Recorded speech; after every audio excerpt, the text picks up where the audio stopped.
All right, welcome everyone to this episode of Monetizing Your Mental Capital. I am actually super excited. I have Spencer Padway here. Spencer, welcome to the show. Thank you. I'm excited to be here. This is a fun one. Spencer, tell us a little bit about who you are and why the sellers or entrepreneurs listening, why would they care to listen to Spencer? Why are you someone that they should pay attention to when it comes to monetizing your mental capital? Yeah, that's a great question. So I'm Spencer Padway. I'm the CEO of Search Nurture and owner of Project FBA. I've been running agencies since 2009, so we're about 14 years in of monetizing my mental capital. Running businesses has been a passion my whole life, and I really got sucked into the agency world. And so this is my bread and butter. It's what I do day in and day out, and really what excites me. 14 years is a long time to be in the agency game. I love that. Honestly, that shows that one, you're either too stupid to get out or you really do love it, and you've created something amazing, it sounds like. Yeah, I like to say joy for me is doing something very challenging and succeeding. And I think you always find that in agency life. It never slows down, it never really gets easier. But when you're winning and it's hard, it brings me a lot of joy in that regard. Beautiful. Well, I would guess there's probably some pieces of it that are a lot easier. I in the first agency I started, man, did I make some major mistakes. My biggest one was not niching down. Like, I just did everything for everyone. And man, did it get easier. So from that standpoint, like, man, did it get easier after I started saying no to people that weren't inside the right niche. So Yeah, definitely. You're talking about monetizing mental capital. If you want to be really, really good at something, it's a lot easier to be really good at one thing, or the smaller that focus. When you're okay, we're going to do web design, we're going to do multiple industries, and we're going to do all these other things. It's near impossible for one person to be great at all of those things, or even in an agency, you're splitting that across everybody. So you need experts in total different industries and total different ways of operating. beautiful. So we're going to take you back here. We're going on a journey with you. I want you to think back to the first time you ever monetized something. And I have heard everything from, I monetized putting in really old RAM, like 256K of RAM into like the old Apple computers. These pay thousands of dollars to upgrade the RAM. And this guy, Scott Scharf, actually from Eastone Catching Clouds, he would put a newspaper ad in and he would go upgrade people's RAM for him for a couple $100 instead of them having to go into the computer store where he learned how to do it. So that's where he monetized his mental capital. And this was like back in like 1986. That was the year I was born. So we've heard all of it. Where do you remember your first opportunity to monetize something? And if it comes specifically to knowledge, great. But otherwise, where was your first opportunity to dig into that? Yeah, I mean, this goes way back. I feel like from day one, I was raised to be an entrepreneur of sorts. So there's so many. I don't know which one was the first. I think probably the funniest was back in the '90s. I was in a dance crew, and we got paid to perform. I was probably like 8 or 10 at the time, so that might be one Eight of the or first 10. times. Yeah, Dude. Okay, I love that. So another one, like I've heard it. This is probably one of my favorite questions because we find the origin stories of where these people come from, and they're like, you've got all this respect, and you're like, wow, wait, dance company, 8 years old? Hold on, tell me more. So you're in a dance company. How many 8-year-olds were there? I was for sure the youngest, but there was six of us total. Six of you total. And where, like, are you dancing in like where were you dancing? Yeah, we were dancing all over the place. It was the '90s, so the name was Boys Club with a Z because that's how we did it back then. Uh-huh. Yeah, we danced at like Great America, various like I don't know events. It wasn't like big money. I think we were making like 25 or $50. But when I try to go all the way back, I'm like, that's got to be one of the first times I was Okay, getting paid. I love that. And when we're talking about monetizing mental capital, that wasn't something that you just like woke up one day and you're like, dude, I'm gonna go dance for the, whatever, and go figure that out. You had to gain some knowledge and some skill before. What got you into that? What made you think like, oh yeah, I'm gonna go join this dance company and we're gonna go dance for people? Yeah, that question assumes I had more autonomy at that age than I think I had. I think I have two older sisters, honestly, and I think they were both dancing, and my mom was like, "I'm not driving you all to different things." So it was like, "You're going to dance too," and then I was like, "Oh, this is great. I love this." Awesome. So, and that you happened to get paid. Did you have a choice to be in the company or not, or was it? You know what I mean? Like, was that sort of like part of the? No, the girls are in. You know, your sisters are in the company, so you're going to be in the company, kind of thing, or where did it go that way? Yeah, well, so they were in the studio, but yeah, the boys' club, obviously, they weren't in that because it was a boys' club. I'm sure I had a choice at some point, and I don't even think it ever even crossed my mind. I was like, "Oh, I'm stoked. This is awesome." I'm So getting it wasn't even something paid I even considered saying to no. dance. Yeah, And exactly. what so go into that. Why didn't you consider saying no to it? What was it about it that drew you in? That's a great question, but I mean, I don't know. Why would you? You're having fun. Dancing is great. I used to love to ham it up when I was younger. I loved acting, loved being, the center of attention, doing those kind of things. Yeah, and then you're getting like opportunities to do it on a bigger stage, bigger audiences for money. Yeah, it was all around for me. It was all around awesome. There was like there's nothing about it that was a downside. There's nothing that made me like I don't want to do this. Just everything about it like this is great. Okay, so obviously we've got a vast journey here between dancing Spencer to 14 years of agency experience. What kind of happened in between? Where did you as you kind of moved your way up, what was your next opportunity monetizing something? I mean, there were so many. I remember, I think I was in like first grade, and I would go to Safeway and buy the big bags of like Airhead, the sour candies, and then I Mm-hmm. would go to or Warheads, not Airheads, Warheads, and I'd go to school and I'd sell them for like 50 cents a piece. When I was in middle school, I made a company, and this was more mental capital, building computers, because I just knew how to do that. It was pretty early at that time. I think a little later in high school, I got into paintball. And so I started a company where we would print out like high level decals and then cut them out and put them with like protective covering on your paintball gear. So if you had like a team, you could do that. And it just goes on and on. By the time I got to college, I started a company with like a baseball video game and a web browser based one, which were really popular at the time. And just like one after another random business idea, I would run with it for a while. They were usually pretty fun. And nothing panned out in a big way until I started my first agency. And then I was like, okay, I'm really onto something with this one. Okay, so what are some of the questions? And you've mentioned so many different ideas there, and I'm loving, like, all from the paintball and the so one of the fun things about talking to entrepreneurs about their entrepreneurial journey, many got into candy arbitrage. Like, candy arbitrage is like, Is that a trend? yeah, that is I am seeing multiple people who, like, oh yeah, I totally, just, yeah, candy arbitrage is definitely one of those things that I see in multiple places. What you thought about, as you dug into the, like, let's go look at that computer opportunity where you're in middle school and kind of building computers, and you knew how to do that. What was it that made you think, wait a minute, this is something I could monetize? Like, I could actually go and maybe make some money doing this. Yeah, I mean, I think everything I did probably started with a need that I had. And I remember I really wanted like a solid gaming PC at the time. I loved playing video games for sure. And I went to buy one, and I just remember looking at these prices and being like, "This is ridiculous." So I went and I built my own, and then I was like, "That was easy and kind of fun." So clearly, if I need this, there are probably other people out there that also want to save money on their gaming PC, but don't know how to construct them. And especially back then, long before YouTube or easy resources for this, there wasn't a lot of ways to just go ahead and figure that out. And so, yeah, I think the same with all of them is I just kind of saw a need, I saw a market, and I was like, all right, let's try this out. It worked for me. There's probably other people that need the same service. So you had a deep felt need, and what did you do to vet the need in the market? Because that's happened to me as an entrepreneur. I'm like, oh my gosh, everybody's going to need this, and I like get out there and like set up my stand, and all of a sudden it's like crickets, crickets. There's nobody here.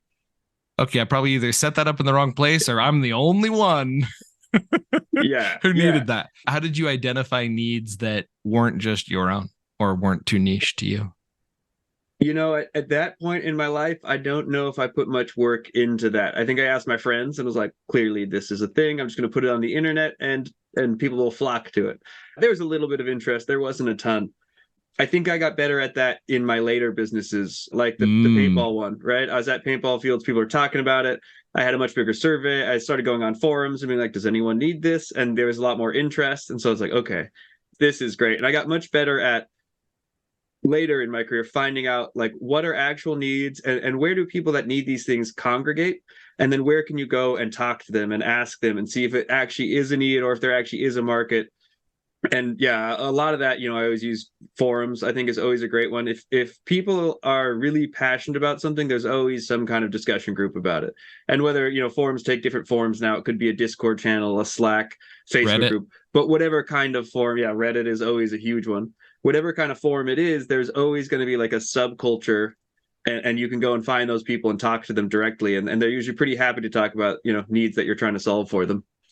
But I think the fascinating thing here, you look at the bell curve, right? And the bell curve, you've got those people on the far end of the journey, those early adopters, right? They're on the very tippy corner of that bell curve. And those guys are so passionate about it, they'll talk to anybody. You want to add something and make this easier for me? Yeah, how can I help you? Like they're all over it, right? They're those early adopters. And so I think you're right. I think you have to find those watering holes, so to speak, and attract that. So okay, so applying all of this, at what point, how old were you when you decided to start that first agency? I think I was 21. Was Okay. 21. I was fresh out of college. I graduated with a degree in finance during the financial collapse. So Mm, my original plan was to go work at Morgan Stanley, and that mm, changed really quickly. mm, So came out of college. I was working in IT for a little while, just the computer trend, selling that knowledge. mm-hmm. But I found that extraordinarily painful to go around to small businesses and do kind of menial tasks over and over. And I think it was about the first MozCon. I think it was like 2009. It may not have been the first, but it's certainly one of the first. And my dad was like, "You might like this." So I went to the first MozCon and went there for 2 days. Learned tons of SEO. I swear the conference back then, everyone was giving away all the secrets. It was such a tight knit community, nobody cared. And then I came back and was like, I'm going to do that. And I just immediately, with a beautiful mix of confidence and naivete, I was like, you know what? Starting a company's easy. I'm going to do it again. This is the one. And I started an SEO company, and the rest A the rest is history. The rest beautiful, took me to here. a beautiful mix that describes basically every well. And the funny thing is, I think Michael Gerber calls that an entrepreneurial seizure. And he generally describes it by someone who is a full-blown technician, like they're an expert already, they're doing it for someone else, and they're like, that's it, I quit, I'm gonna do this for myself. But they do have that same level of naivety in the whole, it's easy, we'll figure this out, and they just dive off that cliff unknowingly, know it, all of the roadblocks that are about to come up their chain. So what was the first roadblock you ran into when you jumped naively off this cliff into the entrepreneurial water slide? Oh man, the first roadblock. One that I always remember that was interesting is back then SEO was brand new as a concept. And the sales pitch that I found very quickly was that not many people were looking for SEO. And so the sales pitch back Mm, then was not, this is why we're the best agency for you. The sales pitch was, this is why you need SEO. It wasn't even about competition. It was mm. just trying to convince people that they needed to market their business in this way because it's the wave of the future. And that was interesting. That was really tricky to both be like, I can do this for you, I can do it well, and I'm going to teach you what this is and why you need it all at the same time. Yeah. I mean, it kind of goes back to like they weren't quite problem aware yet, right? They had not yet made it down the funnel far enough to recognize that I have a problem here that I actually need to solve. So you were doing a lot of educating, it sounds like. Yeah. Yeah. A lot So of educating and showing up to do that educating as like, a 21-year-old kid. It's hard to yeah, build that yeah, trust and authority. yeah, 100%. So as you're getting into this, I want to kind of go back to some of the questions we were asking. What sorts of questions did you ask yourself before you dove off the cliff? Now you had opportunity. candy arbitrage, computer, you were doing some IT stuff again, the paintball thing. Like you had opportunity to scale and fail multiple times, and maybe not even scale, but just fail multiple times Little bit scale. at creating. Well, I mean, fail faster, right? Eric Rees, lean Yeah. startup, like fail faster. It's about that iterative journey, right? As you dug into that, what questions had you learned to ask yourself about SEO at 21? And I know, my frontal cortex was not fully formed at 21. There were definitely pieces of me that were not looking forward into the future far enough to even whatever. But what questions did you ask yourselves to make you feel like, you know what, I'm going to do this SEO thing? What questions were you asking to decide that that was the right move versus going back to paintball, or what are some of those other things? Yeah, I'm not even sure most of it was questions as much as it was just realizations. But if they were questions, I think a few things fell into place. One full credit to my dad. He pitched it to me as like SEO seems like you're playing a video game against Google. And I was like, okay, that sounds fun. I like Well strategy in done. video Well games. done. I'll Video try game this out. against Google. That is a great Yeah. way. Okay. Yeah, your dad deserves some Yeah. serious credit there. He So knew he knew how to get me interested in it. there's almost a passion side of that, right? Like I need to find something that I'm passionate about or that I can become passionate about. Okay, so am I passionate about it might be the question. And if you were going to ask yourself, and your dad did a great job of making sure the answer to that question was yes. Okay, what else? Yeah. So I think that was one. I think the second was like, is this a business that can grow? Is it new? Is it exciting? And I think, I looked at the internet at that time and I was like, oh man, everyone needs this. They just don't know it yet. And so that's an Mm, exciting aspect for sure. And then of course, the last one is like, can I deliver and can I provide value? And what I learned by just going to that one MozCon is in 2 days, I had learned more about SEO than most people on earth at that time. mm, There weren't that many SEOs to begin with. There weren't that many people. It was like one conference room. It was one presentation hall. It wasn't now where there's 45 different sessions. It was just we sat there and we listened to you know Rand Fishkin talk. And so I had a lot of takeaways where I was like, oh, I can do this. And even though I don't even know how to do this, I know that I can learn this in a manner that will still be useful to people that just are either unwilling or unmotivated to go into the depths of the internet at that time and learn something super specific like technical SEO. interesting. So in a way, you climbed the value ladder or the knowledge ladder, and you chose. Oh, I like this. So you could literally ask yourself, okay, which knowledge ladders have I climbed that create a ton of value that nobody else is really climbing right now? Like if we're talking about all the knowledge ladders that are out there and all the different places that you can climb up in different levels of knowledge, which knowledge ladder can I climb up that nobody else is climbing right now, but everybody else is gonna need at some point in time, or is gonna make a big difference in what's there? Yeah, if you're gonna sum it up into one question, that's the one. Okay. So you found something that everybody needed, and then any other questions that are coming to mind in terms of why you chose SEO for the knowledge monetization strategy versus other services you could have provided? I think part of it was there is a big potential to grow, and part of it as well, which is something I still truly abide by. It's our core tenets, part of them at Search Nurture, is that there was always the potential to have a really good lifestyle while doing this. Even back then, in the Mm, long early days, we could totally work remote. And back then, that was pretty revolutionary. Like, not many people did that, but it was great. My right hand woman, Lindsay McAndrews, who's our head of operations at Search Nurture, worked with us back then, and she was always out of either Nebraska or Florida.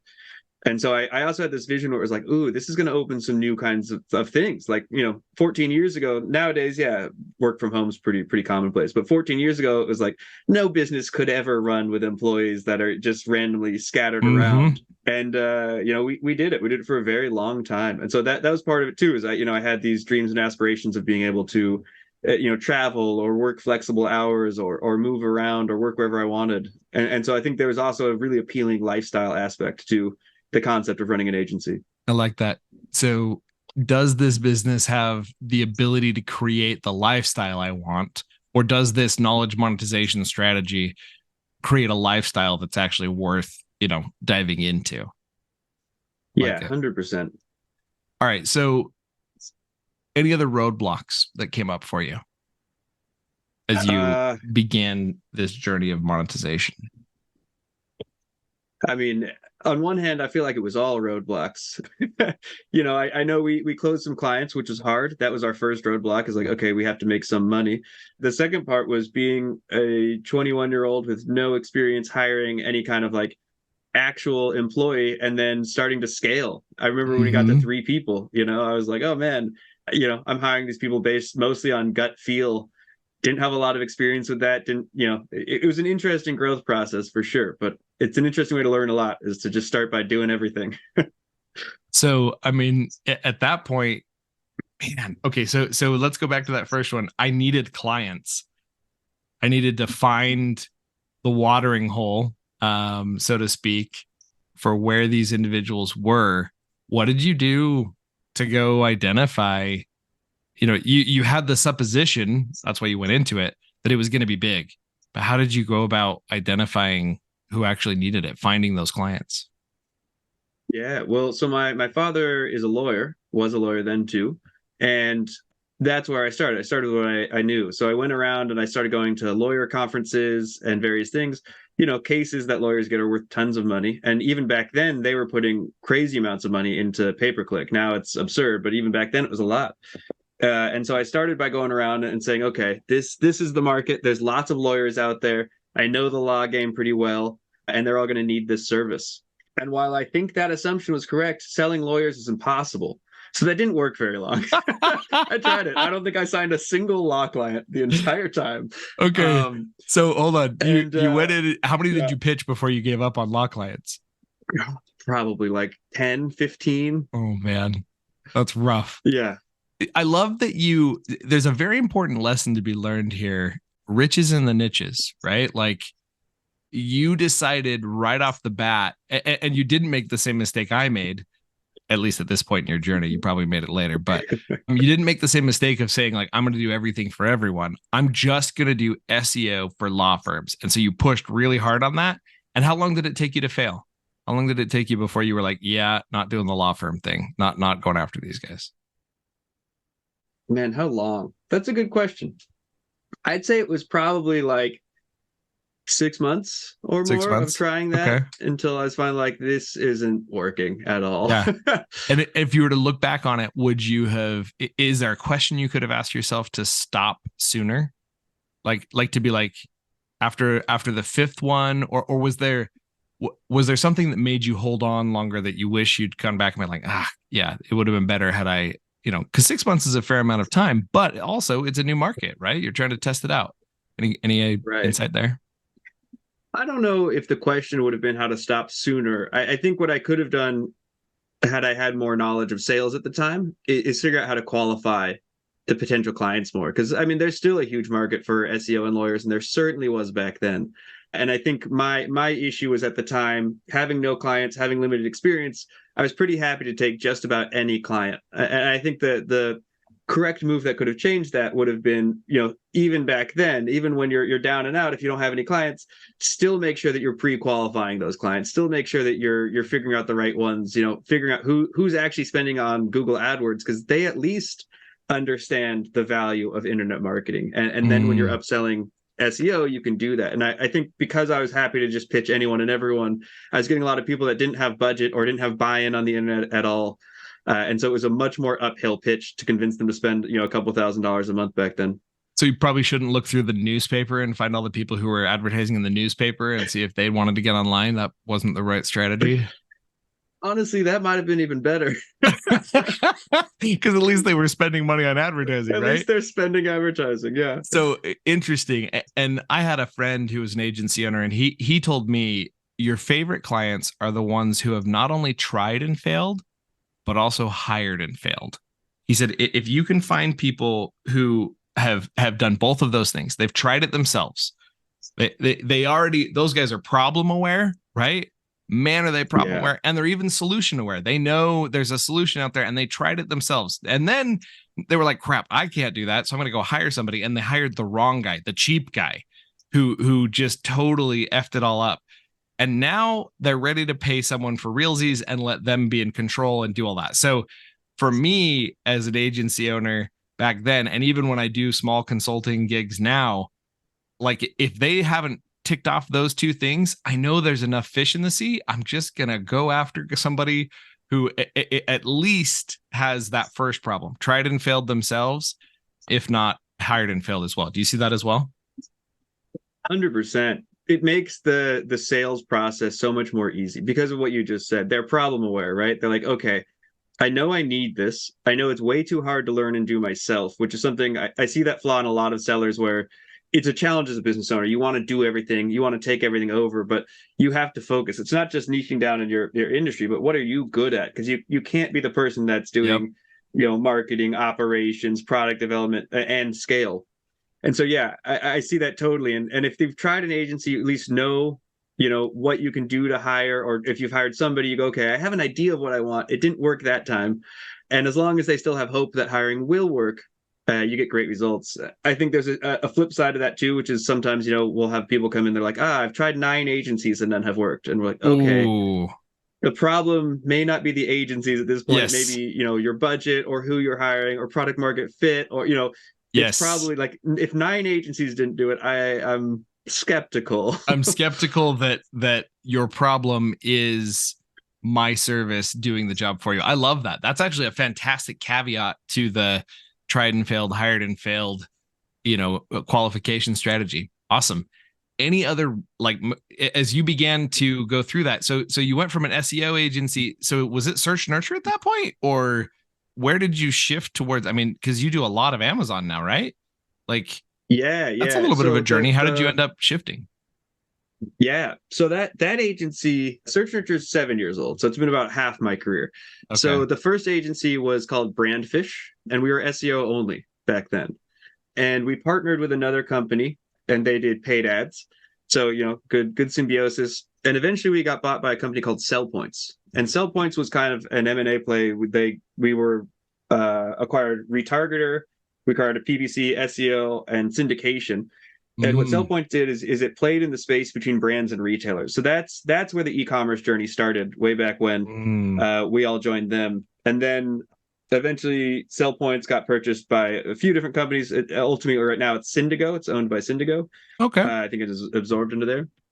And so that's what kicked me off and kind of moved me away from e-commerce and from lawyers and other publishers into e-commerce, which is where we focus today. Interesting.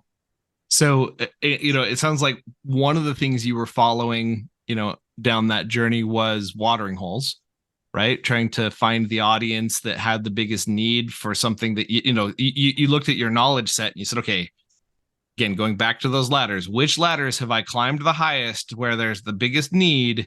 And then, kind of almost shopping around to find, who's got the biggest group of people that need what I have. Yeah. Yeah, exactly. And who can we help the most? One of the things I've always loved about e-commerce is it's much more measurable than a lot of other things. It's very dollars in, dollars out. You can see how many products you're selling. You can see that kind of growth. And it gets a lot harder when you're working with other types of companies that have, leads or SQLs or MQLs, and it's all these things that are very subjective. They're objective if you built the system right, but the goals can move. Those things can be really challenging. So I love the finite nature of e-commerce as well.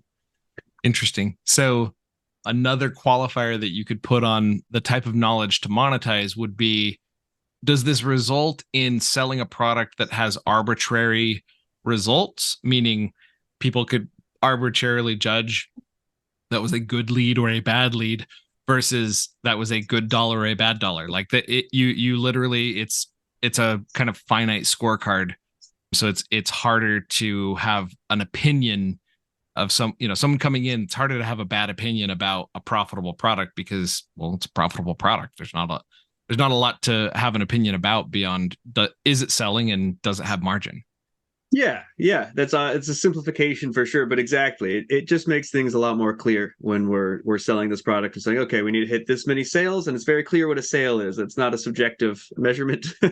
There's a Okay. literal volume of products in Amazon, and we need to have less. So yeah, I like that kind of clarity. Okay. So I want you to think back to that 21-year-old, and he's literally about to embark on this journey, and you now have the opportunity, you pull out your cell phone and you see, whoa, Spencer Padway at 21 years old, like you can call him right now. Like you literally can, make a phone call and be like, dude, Spencer, it's Spencer 14 years from now. I just want to let you know, or, I've only got a minute here to tell you a little bit about where you're headed. Make sure that what sorts of things would you be telling Spencer, and especially in the knowledge monetization pathway? What would you tell him to do? Wow, what a question. Okay. Instant advice for my 14-year-old self. I feel like there's a large gravitas to this. Where I'm like, I got to make sure this is right. I only have 1 minute. Well, Yeah, let's brainstorm a little bit here. What we're going to brainstorm before we make the phone call to Spencer from 14 years ago. What are the sorts of things we could tell him? yeah. No, I mean, I think I know what my answer would be anyway, which is a few different things. I think one is find other people to learn from, especially in the more traditional facets of the business. I think the other one I would probably recommend is keep your own path. And what I mean by that is I ended up selling my agency because there were a lot of dreams and goals of, we're going to build this cool software, we're going to do these cool things. A lot of those never materialized, which is why I decided to leave and start Search Nurture and do my own thing. And I do sometimes wonder, like, oh man, what if Brandfish was a 14-year-old agency at this point, right? Like, how much experience would we have there? So I think it's an interesting two things, which is a duality of, like, one, stay independent, do things your way, because you're always going to do things your way, if there's anything I've learned about myself. And on the other hand, learn even faster from the way other people do things so that you can influence those decisions. Because especially when I started that first one, hiring, growing, selling, I made it up. I made all of it up. I was doing whatever seemed right. And there's a lot of people that are very good and very experienced, and most people in my experience in life are very willing to help. And so there are some of those roadblocks I think I could have bypassed much faster. And then some of those roadblocks where I look back, I'm like, it would have been better to keep going alone, keep doing it your way the whole way through. So it sounds like maybe what you would have said is retain control and find a freaking mentor. Like yeah, pretty much. to do not. You're going to be tempted to sacrifice control for help. And while help is amazing, you don't need to sacrifice control for help. And two, don't be afraid to ask for help from individuals who you can either hire or find some way to incentivize them to give you that help without you having to give up control. Yeah, absolutely. There's tons of people out there that have done this before and are more than happy to help without even asking for anything in return, except for just the excitement of helping. And so I think that's a big lesson to learn very on. Is like, yeah, humble the ego, find those people, be their friend, not be their friend just because you're going to get some value in return, but it's just good to have friends like that you can help and trust and confide in business, especially. So okay, I think if I were playing the role of 21-year-old Spencer, and I was saying back to you, well, okay, yeah, I get it, old Spencer, but how the heck am I supposed to get people to help me if I don't give up equity? If I don't give up control, because in my mind, a lot of times control is equity, right? In what you're building. Sure. But control can be, I mean, there's all sorts of different ways that control can be given up. But how do I get that level of help without giving up control? Yeah, I mean, honestly, in my experience in my life, like, again, if you're friendly to people and you're genuine and you're curious, like most people that have done this before, that's what they get the satisfaction out of. Once you've built a big company, you don't get a lot of satisfaction about hiding your success or hiding what you've done. There's a certain tipping point where you go, oh, I see myself in this kid. I remember when I was that age. I remember it would have helped me. And there's just a certain part, I think, of human satisfaction in that. And so I don't think it's even about equity or incentivizing the help. I think it's about finding the people that you genuinely connect with and are genuinely happy to help you. And you have a good time talking about business or talking about these things or learning, like, how do I do this? How do I do that? And if you can't find those people, I think they abound, especially if you go to like conferences, that's who's at conferences. It's all these people that have done it a million times. But if you really can't do that, one of our principles that we have at Search Nurture, which is a learned principle, I think, from this process, is stop reinventing the wheel. Because a Mm, lot of the time we start doing something and we're like, we have a new brilliant way to do this, and we start doing it. We put tons of work into it and we build it, and maybe it's slightly better than what was already out there. But like we could have saved a lot of time and effort if we had hired a consultant, and that's something that we do very often now. Is even consultants, you can pay them hourly. They're these smart people that have also done it before, and for however many 5 hours, it's a small chunk of change in the scheme of the hmm. amount of value that you can gain from saying, like, can you teach me your craft for these few hours? I love it. So a lot of value in that way. And what did you do to find, where do you find consultants like that? It totally depends. For me, again, I think it comes down to, like, I know the word has more of a negative connotation these days, but it comes down to networking. It comes down to, showing up, talking to your clients, or showing up to conferences, or, asking your network, like, does anyone know someone that's really good at this very specific thing? I know, like, one of our consultants is somebody that I actually interviewed, and we're like, I don't think this role is right, but you have a vast amount of knowledge, and we'd love to pay you to, like, teach us these things. I just don't think the company's at the point where it makes sense to bring you on. So it's any connection point in your life, Mm. any connection point in this industry can be turned into a That positive thing if you look at it like that.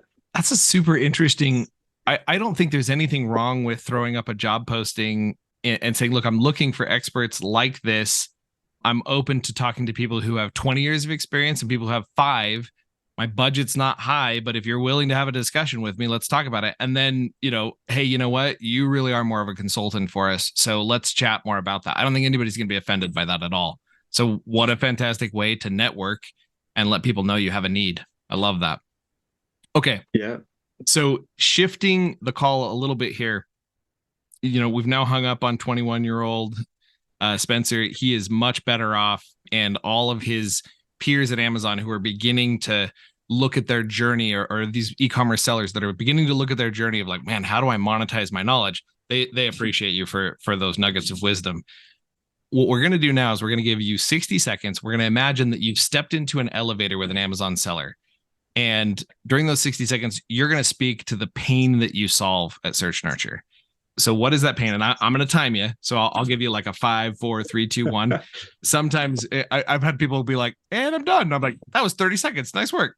So, however long you want to take up, but I'm going to give you 60 seconds. And then right after that, so you don't have to just jump right into that. I'll ask you, I'll prompt you. But right after that, we're going to talk about any tips, tricks, hacks, or books that have helped you level up your game in terms of monetizing your mental capital. So Right. without further ado, are you ready for this 60-second pitch? I'm ready for the 60-second pitch. All right, go. All right. So think back to when you became a seller, or you started your company, and, like, what really interested you about that. Most of the people that I talk to, it's because they really liked building out their product, or coming up with an innovative product or product design. It's very infrequently that I talk to a seller or an owner that's like, what I really want to do? I wanted to create this product so that I could then learn advertising on every single different retailer, on Walmart, on Amazon, and run these numbers and learn these reports and do this accounting and look at my fulfillment and work on shipping and accounting. Like, that's why. I think it's pretty rare that that's why sellers get into this business. And so what Search Nurture does is, we're a holistic agency. We're your true partner, your one source of truth. So that when you have all of those different confusing things, those challenges, those things that you need to learn, we take those all off your plate so that you can really focus on your product and what brought you into being a seller in the first place. Well done, sir. Well done. There's the timer. All right, Spencer, before you give tips, tricks, or hacks, actually, no, give me the tips, tricks, or hacks, and then we're going to ask you how we can get in touch with you. So tips, tricks, hacks, or books? Tips, tricks, hacks, or books sorry, what again? Yeah, so tips, tricks, hacks, or books, and really anything that's helped you upscale your knowledge monetization game. So anything that's helped you in business from the standpoint of productizing a skill, or in your agency world, anything around that. Could be an app, could be just oh my gosh, you need to make sure that you eat your veggies in the morning, or I don't know why you'd eat veggies in the morning, but that kind of thing. Yeah. One book that I read recently that I liked, I believe, was called "No Forms, No Calls, No Spam," and it's written by the current CRO of 6 Sense, which is a sales platform. And it was a really interesting look at what your sales could potentially be like. And I really enjoyed there's a lot of piece in there. Of course, it's partially a pitch for 6 cents. It's the book written by them, but there's a lot of pieces in there that I thought were really fantastic and really cool to see, where they use things like retargeting with display ads, and based on like intent data and based on what they've engaged on the website, the display ads would slowly move down the funnel, even though it was the same person. So it kind of identify that funnel point, change as they looked at different things, try to draw them back to the site. And if they came back in, they continued that funnel in just a very, very intelligent, very connective way. And the concept of, no forms, no calls, no spam is to do it in a way that really provides that value to your customer. You're not trying to ask for their email. You're not putting things behind a paywall. You're not calling them all the time and bothering them. You're not spamming them. You're making sure that your solution truly fits that need. And that's why it resonates and connects, and getting that in the messaging. So that was a book that I thought was really cool to see. Like, if you truly have it all perfectly built out with the right data, what could that look like? And part of that mission that I like is, me, just like anyone else, is really tired of getting 9 email drip campaigns saying, are you there, are you there? And it's like, oh, come on, like, you're not even trying, you're just blasting stuff. So I like the vision of a future where sales is actually personalized and well targeted. I love that. My wife often, she'll be like, do you really want to make sure that everybody has that information about you? Like she's like all worried about the spam and everything. I'm like, man, if I could get to a place where my mailbox is full of crap I'm actually interested in, dude, imagine, I'd be so excited to go out and get the mail.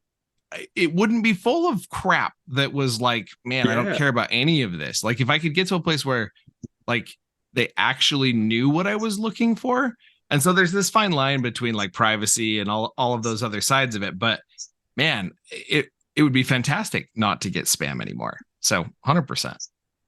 Yeah, that's a great metaphor. Like, you remember when you were a kid and you'd run up to the mailbox and be so stoked with that mail? Like, that's what I want to feel when I get sales outreach. It's like, yes, this is great. This solves my problem. Not like, oh, cool, they've emailed me 9 times and I haven't responded. And they just keep going for some reason. Yes. Yes. Yep. 100%. Any other tips, tricks, or hacks you want to give? And if not, where can we find you?